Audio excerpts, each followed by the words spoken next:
Welcome back. I want to go back to our top story, the tragedy out of Israel.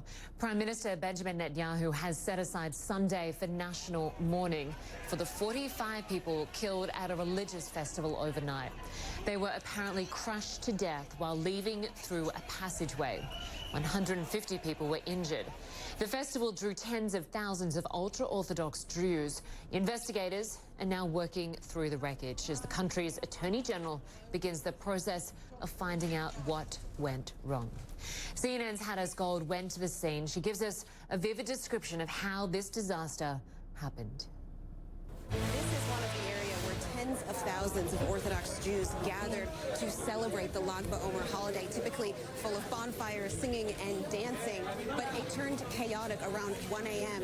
when, as the crowds tried to leave, they came down this ramp and started sliding, started falling all over each other. A tangle of bodies all on top of each other that led to tragedy. Hannah Gold there.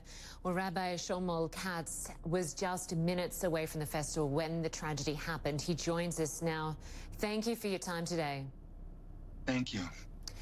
Rabbi Katz, you were on your way to the festival when this incident happened. I understand you're about 23 minutes away, and you had planned to leave 30 minutes earlier, which means you could have been amongst it. Correct. Myself and hundreds of thousands more could have been there as well. This is the largest gathering Israel has throughout the year, and many of us found ourselves on the side of the road at 2 a.m. Give us a sense from those you're speaking with, what the feeling is there. I imagine there's a lot of shock and a lot of anger. It's only natural for there to be shock and anger in tragedies like this, but I'll tell you something, and to all the viewers, is that the people of Israel are, as much as whatever the media portrays, we're one big, beautiful family that when we have tragedies like this, anger takes a back seat and just comfort and condolences and genuine care and love is in the front seat. And that's exactly what all of us woke up to, went to sleep with, and will probably be around surrounding with for the next few days, if not weeks or months. 45 people lost their lives in this crash, and I understand children were among the dead. There are some that are still yet to be identified. You've been helping with that process, is that right? Correct. I just returned home from the headquarters of the identification center in Tel Aviv, and I'm sorry if I'm going to get choked up, but what I saw there, I like many of us, I've witnessed a lot of things in life living here in this region.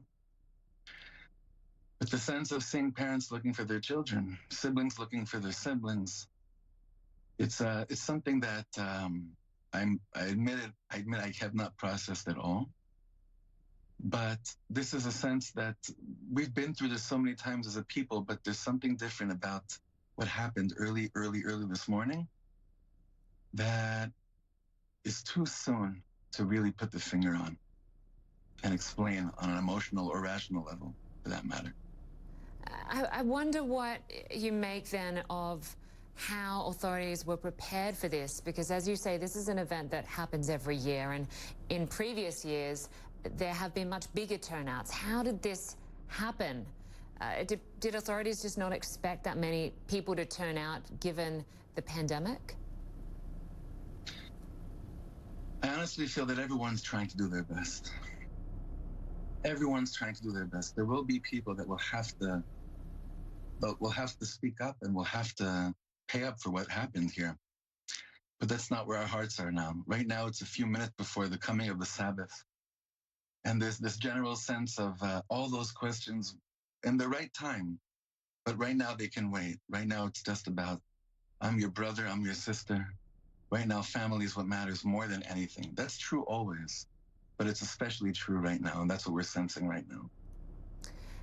Israel has done a pretty good job in terms of rolling out its vaccination program. As I understand it, about 50% of the population have now been vaccinated. But I'm wondering how the pandemic has impacted religious practices, because as I understand, there has been a lot of pushback when it comes to restrictions over social gatherings and some people not wanting to follow social distancing guidelines. What do you make of that, given the number of people that turned out for this event?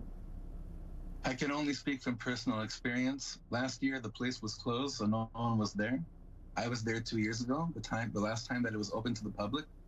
There were just about the same amount of people, maybe a little bit less. This is the biggest attraction in Israel, like I mentioned before. So even though we could play into, trying to understand this in light of the pandemic, I don't think that's really at the heart of what's going on over here right now.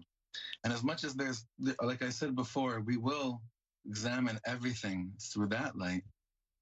It's simply a different situation where we're at right now. And we feel, I just want to say that, we feel the love from all over the world, the phone calls, emails, and texts from all over the world, Jewish and non-Jewish people that are reaching out and opening their heart is truly, truly meaningful. And I want to say thank you on behalf of all the people of Israel.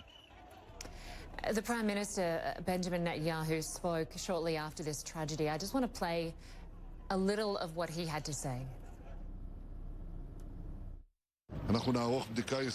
We will carry out a comprehensive, serious, detailed investigation to ensure this kind of disaster never happens again. I ask on Sunday to announce a day of national mourning. We will all join in the grief of the families and in prayer for the wounded. A lot of grief right now, but certainly a lot of questions from those you've been speaking to, especially as you've been trying to help with the identification of the victims. Are there many people asking, how did this happen?